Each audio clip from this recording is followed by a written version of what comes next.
Russia Ukraine যুদ্ধে ব্যাপক প্রাণহানি ও অবকাঠামো ধ্বংস হয়েছে, বাস্তুচ্যুত হয়েছে বহু ইউক্রেনীয়। অবস্থার ভয়াবহতায় কিয়েভের প্রতি সমর্থন জানিয়ে মস্কোর উপর কঠোর নিষেধাজ্ঞা আরোপ করেছে পশ্চিমারা। 2022 সালে শুরু হওয়া এই যুদ্ধ শেষ হয়নি এখনো। আন্তর্জাতিকভাবে এর সমাপ্তি নিয়ে আছে অনিশ্চয়তা। তবে ইউক্রেন যুদ্ধের শান্তি চুক্তি সন্নিকটে বলে জানিয়েছেন যুক্তরাষ্ট্রের প্রেসিডেন্ট ডোনাল্ড ট্রাম্পের বিদায়ী ইউক্রেন বিষয়ক বিশেষ দূত কিথ কেলক। তিনি বলেছেন, এখন বাকি রয়েছে মূলত দুটি বড় ইস্যু, আর তা হল ডনবাস অঞ্চল ও জাপোরিজদিয়া পারমাণবিক বিদ্যুৎ কেন্দ্রের ভবিষ্যৎ। 6 নভেম্বর ক্যালিফোর্নিয়ার সিমি ভ্যালির রোনাল্ড রেগান প্রেসিডেন্সিয়াল লাইব্রেরিতে হওয়া এক ফোরামে কেলক বলেন, শান্তি প্রক্রিয়া এখন শেষ 10 মিটারে। 2022 সালে হামলার আগে টানা 8 বছর ইউক্রেনের লুহান্স্ক ও দোনেস্ক অঞ্চল নিয়ে গঠিত ডনবাসে রুশ সমর্থিত বিচ্ছিন্নতাবাদী ও ইউক্রেন বাহিনীর লড়াই চলছিল।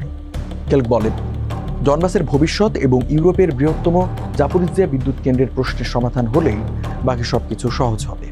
আমরা প্রায় পৌঁছে গেছি, আমরা সত্যি খুব কাছে। ভিয়েতনাম, পানামা ও ইরাকে যুদ্ধ করেছেন সাবেক লেফটেন্যান্ট জেনারেল কেলক। তিনি বলেন, ইউক্রেন যুদ্ধে দুই পক্ষের অন্তত 20 লাখের বেশি মানুষ হতাহত হয়েছে, কিন্তু রাশিয়া বা ইউক্রেন কোনো পক্ষই এমন পরিসংখ্যান প্রকাশ করে না। বর্তমানে ইউক্রেনের মোট ভূখণ্ডের প্রায় 19.2% রাশিয়ার নিয়ন্ত্রণে। এর মধ্যে রয়েছে 2014 সালে দখল করা ক্রিমিয়া, পুরো লুহান্স্ক, দোনেস্কের 80% বেশি, খেরসন ও জাপোরিজিয়ার প্রায় 75% এবং খার্কিভ, সুমি, মাইকোলাইভ অঞ্চলের বেশ কিছু অংশ। গত মাসে ফাঁস হওয়া যুক্তরাষ্ট্রের 28 দফা খসড়া শান্তি প্রস্তাব নিয়ে উদ্বেগ দেখা দিয়েছে ইউক্রেন ও ইউরোপের কর্মকর্তাদের মধ্যে। তাদের অভিযোগ, এতে ন্যাটো, ইউক্রেনের সীমান্ত নিয়ন্ত্রণ এবং রুশ দখলকৃত অঞ্চল, এই 3 ইস্যুতেই মস্কোর দাবির প্রতি নরম অবস্থান নেওয়া হয়েছে।